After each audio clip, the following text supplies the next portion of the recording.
नमस्कार, मी संतोष सुतार आणि आपण पाहतात सीएल माझा।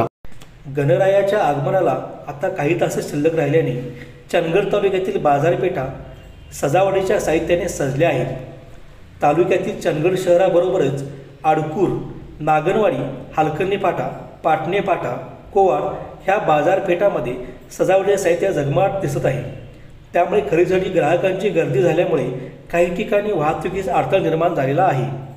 कोरोनाच्या पार्श्वभूमीवर गणेशोत्सव साजरा करण्यास निर्बंध असले तरी आपल्या आवडत्या गणरायाच्या स्वागतासाठी गणेश भक्त सज्ज आहेत। यंदाही सण उत्सवावर मंदिर सावट असली तरी गणेश भक्त त्याला अपवाद ठरणार आहे। कोरोनाचे प्रमाण कमी झाल्यामुळे गणेश भक्तांमध्ये उत्साह वाढला आहे। सार्वजनिक गणेश उत्सव साधेपणे साजरा होणार असला तरी घरगुती गणेश उत्सव साजरा करण्यासाठी आतापासून उत्साह दिसत आहे। बाजारपेठेमध्ये वेगवेगळे सजावट साहित्य विक्रीस आल्यामुळे एक वेगळेच वातावरण निर्माण झाले आहे। शेवटचे काही तास गणेश आगमनाला राहिल्याने बाजारपेठेत गर्दी वाढली आहे। बाजारपेठेचा फटका मारला असता विविध नमुने सजावट साहित्य पाहायला मिळत आहे।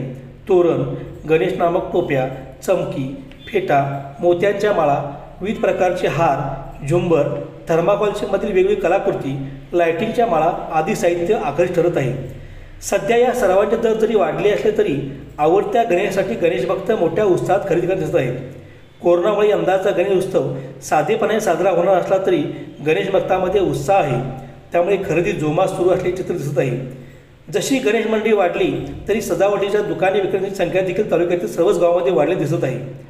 खरेदीच्या निमित्ताने एकमेकांना भेटणारे नागरिक मात्र कोरोना संकट लवकर दूर होण्यासाठी गणेशाला साखळी घालण्याची चर्चा मात्र करताना दिसत आहे।